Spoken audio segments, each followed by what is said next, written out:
Hola, les doy la bienvenida a la clase número 3 de Política Educativa. Hoy vamos a trabajar el eje número 2 hacia la constitución del campo académico. Les proponemos una lectura de Pablo Gentili que se llama Adentro y afuera, el derecho a la educación y a las dinámicas de exclusión escolar en América Latina. Hay una lectura complementaria que es de Dubet, repensar la justicia social contra el mito de la igualdad de oportunidades. Bueno, les presento al autor que vamos a trabajar hoy, que se llama Pablo Gentili. Ustedes vieron que a nosotros nos gusta ponerle una imagen, un rostro al autor que estamos trabajando. En parte tiene que ver con que seguramente por sus recorridos quizás alguno de ustedes ya leyó a Pablo Gentili, pero tiene que ver con ponerle un rostro, una cara a esos textos, a esas palabras que uno lee, y también conocer un poco de su recorrido académico para entender algunas posturas, para darle un encuadre al texto en que vamos a trabajar. Pablo Gentili actualmente es secretario de Cooperación Educativa y Acciones Prioritarias del Ministerio de Educación de la Nación. Es doctor en educación por la Universidad de Buenos Aires, por la UBA, y vivió muchos años en Brasil. Por eso muchas de sus publicaciones y su trabajo académico estuvo en el país vecino. Bueno, la Declaración Universal de los Derechos Humanos en 1948 fija que toda persona tiene derecho a la educación. La educación debe ser gratuita y al menos en lo concerniente a la instrucción elemental y fundamental, la instrucción elemental será obligatoria. La instrucción técnica y profesional habrá de ser generalizada, el acceso a los estudios superiores será igual para todos en función de los méritos respectivos. La educación tendrá por objeto el pleno desarrollo de la personalidad humana y el fortalecimiento del respeto de los derechos humanos y de las libertades fundamentales, y favorecerá la comprensión, la tolerancia, la amistad entre todas las naciones y todos los grupos étnicos o religiosos, y promoverá el desarrollo de las actividades de las Naciones Unidas para el mantenimiento de la paz. El 10 de diciembre de 1948, la Asamblea General de las Naciones Unidas proclamaba la Declaración Universal de los Derechos Humanos. La ONU se había constituido 3 años antes de esta declaración. Gentili nos invita a reflexionar sobre el tiempo que transcurrió desde 1948 hasta nuestros días, y va a decir que estos derechos gozan de una potencia declamativa bastante más contundente que su eficacia política para contribuir a organizar la vida de los pueblos. Y va a decir que la combinación de algunos factores identifican como un proceso de escolarización marcado por una exclusión incluyente. Si uno piensa en exclusión incluyente, parecerían términos contradictorios, como que se contraponen. Gentili va a decir que este es un proceso en el cual los mecanismos de exclusión educativa se recrean y asumen nuevas formas, en el marco de dinámicas de inclusión o inserción institucional que terminan siendo insuficientes o en algunos casos inocuas para revertir los procesos de negación de derechos, y hasta involucrados en procesos de segregación social dentro y fuera de la escuela. El concepto de exclusión incluyente pretende hacernos pensar en el conjunto de dimensiones que son parte de todo proceso de discriminación, alertando sobre la multidimensionalidad. La necesaria construcción de procesos sociales de inclusión depende siempre de un conjunto de decisiones políticas. Y acá Gentili nos va a decir que hay excluidos de hecho y excluidos de derecho, que los pobres, los sectores populares, han visto diluirse sus oportunidades educativas en un arsenal de dispositivos y argumentaciones mediante las cuales se justifica su baja o nula presencia en los ámbitos educativos. El análisis de la multidimensionalidad de los procesos de exclusión en el campo educativo permite observar las marchas y contramarchas para superar los límites que enfrentan las posibilidades de hacer del derecho a la educación una oportunidad efectiva para las grandes mayorías. La exclusión es una relación social y no un estado o una posición ocupada en la estructura institucional de determinada sociedad. Los que están excluidos no solo están por estar fuera de la escuela, sino por ser parte de un conjunto de relaciones y circunstancias que lo alejan de este derecho. Históricamente a los pobres se le ha negado el derecho a la educación, va a decir Gentili, impidiéndole el acceso a la escuela. Pero hoy se le niega este derecho al no ofrecerles otra alternativa, sino que la de permanecer en un sistema educativo que no garantiza ni crea las condiciones necesarias para el acceso efectivo a una educación de calidad. Lo que nos plantea el autor es que antes, digamos, a los sectores populares no se les permitía el ingreso a la escuela y ahora nos hace ver en este concepto de exclusión incluyente que a veces, estando en la escuela, tampoco se le cumple su derecho a recibir una educación de calidad. El segundo punto dice que la inclusión es un proceso democrático integral que involucra la superación efectiva de las condiciones políticas, económicas, sociales y culturales que producen históricamente la exclusión. La inclusión educativa es un proceso que se construye en oposición a las fuerzas y tendencias que se han producido y producen históricamente en la negación de derechos de las grandes mayorías. Afirmar que en América Latina ha habido un proceso de inclusión educativa efectiva, sin analizar cómo fue ese proceso y todas sus particularidades, puede resultar engañoso, va a decir Pablo Gentili. Hablar de la universalización sin derechos entiende el proceso. Voy a correr esto que se ve, no sé si ustedes están viendo mi cara acá, pero lo corro así pueden ver el power. Entiende al proceso de acceso a la escuela producido en un contexto de empeoramiento de las condiciones necesarias para la permanencia en las escuelas, y esto, digamos, es algo de las dimensiones que fueron reconocidas en la proclama, digamos, en la Declaración Universal de los Derechos Humanos en el Derecho a la Educación en 1948. Por expansión condicionada, entiende el proceso mediante el cual los sistemas de educación han tenido a crecer en el marco de una intensa dinámica de segmentación y diferenciación institucional que otorga a los sujetos que transitan por los circuitos que constituyen estos sistemas un estatus y un conjunto de oportunidades altamente desiguales.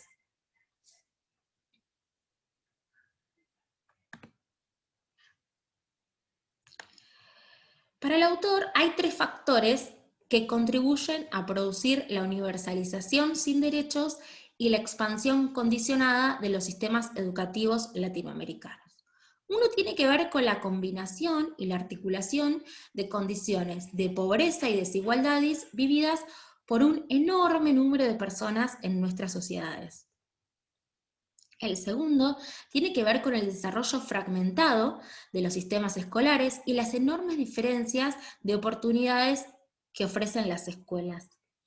Y la tercera tiene que ver con la promoción de una cultura política acerca de los derechos humanos y particularmente del derecho a la educación, marcada por una concepción privatista y economicista que, lejos de ampliar la frontera de este derecho a las oportunidades de acceso y permanencia en el mercado del trabajo. O sea, el derecho a la educación, en esta mirada privatista y economicista, se reduce al mercado del trabajo para los sectores populares. La exclusión incluyente en el campo educativo no solo se produce por estos tres factores, pero sí, o en gran parte, en la combinación de estos tres.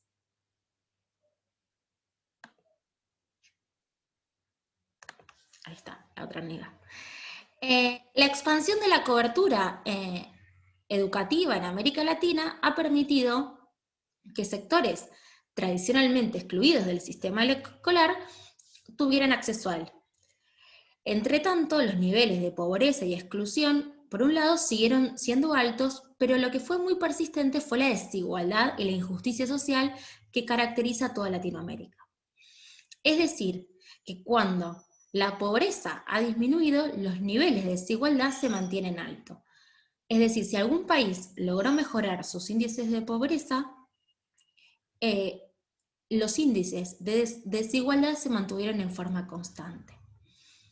Los procesos de universalización de oportunidades de acceso a la educación se han visto interferidos por intensos procesos de diferenciación y de segmentación de los sistemas escolares.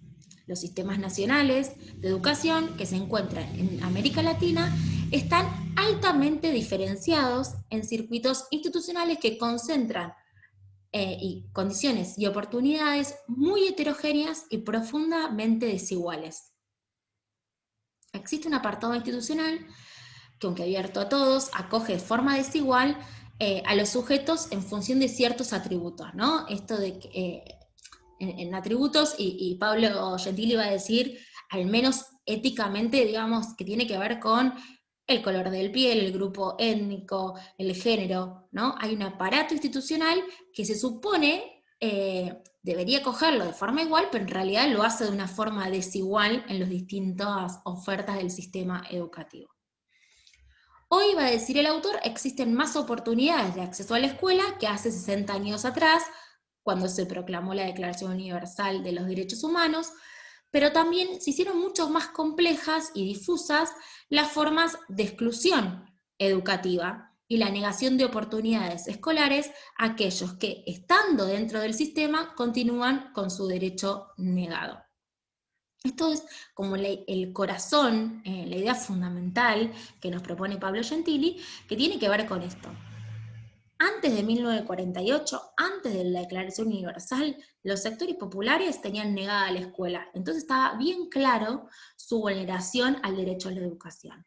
Luego de 1948, y con esta supuesta democratización del sistema educativo y del acceso de los sectores populares a las escuelas, uno a priori intentaría pensar que si los sectores populares están dentro de la escuela, el derecho a la educación está consagrado, está siendo cumplido. Bueno, Pablo Gentili en lo que nos invita a pensar es que hoy es mucho más sutil, más difícil de darnos cuenta, pero muchos de los sectores populares, aunque estén en la escuela, no se le está cumpliendo su derecho a una educación, sobre todo una educación de calidad. Y el autor va a terminar este capítulo que nosotros estamos trabajando diciendo que la lucha por los sentidos de la educación en realidad tiene que ver con una lucha mucho más amplia que tiene que ver con el modelo de sociedad que queremos. Y en relación a esto viene la actividad, que casi la expolié un cachito antes, ahí estamos, me corro de nuevo. Ustedes vieron que hace unos días el presidente de la Nación hizo un decreto en el que, entre otras medidas, se suspendían las clases presenciales en el territorio, en el AMBA, en relación al aumento de casos y a la saturación del sistema sanitario. Esta decisión, por supuesto, generó debate y polémica en la sociedad, en los medios, en la clase política, supongo que también en muchas de las casas.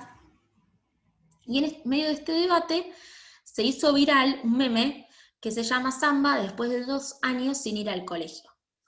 Ustedes van a ver este samba, que se parece un poco, digamos, al samba original, al samba de Paca Paca. Este es un samba con un tipo de corte de pelo, con un tipo de ropa, en este caso, a su vez con un arma, y hasta un poquito modificado el color de piel, ¿no?, del samba original de Paca Paca.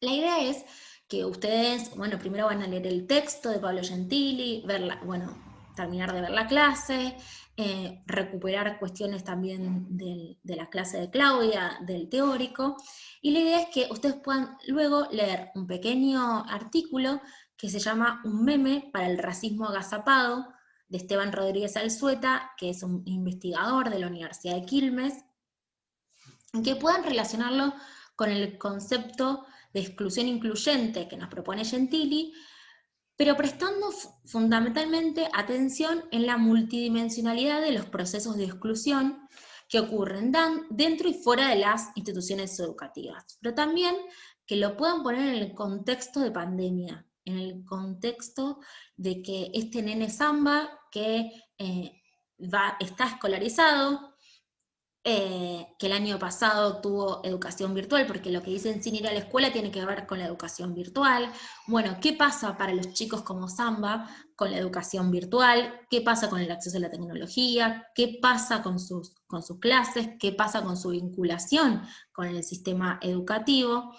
Y también, ¿qué pasa a la sociedad? ¿Cómo mira a los chicos como Samba? ¿Qué es esto digamos, esto de los procesos de exclusión que están dentro de las aulas, pero también los que están afuera y los que se reflejan? Porque aunque este chico, digamos, este Samba está en la escuela, para parte de la sociedad, su estar en la escuela no significa ni una idea de ascenso social, ni garantía de derecho a la educación. La idea del meme es disparar un comentario, disparar un debate, un análisis, no necesariamente tiene que estar todo centrado en el meme, ¿no? Y en este Samba turro, como lo denominaron las redes sociales, sino tratar de pensar en esto, ¿no? En la idea de el concepto de exclusión incluyente, de la multidimensionalidad de los procesos de exclusión, tratar de pensar también en el contexto de pandemia.